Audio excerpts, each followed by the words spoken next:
radios here, Bottlemart, orange. You have a walk-in refrigerator right here.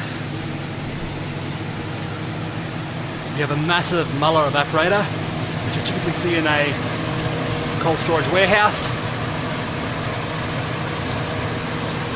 The drainage pipe right there. Of course, Muller logo right there. Of course. Fruit injector somewhere at the back.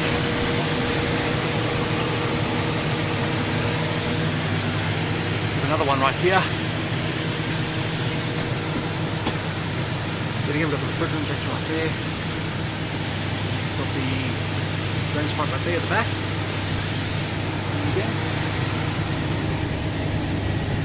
Here at the back, so you can see that.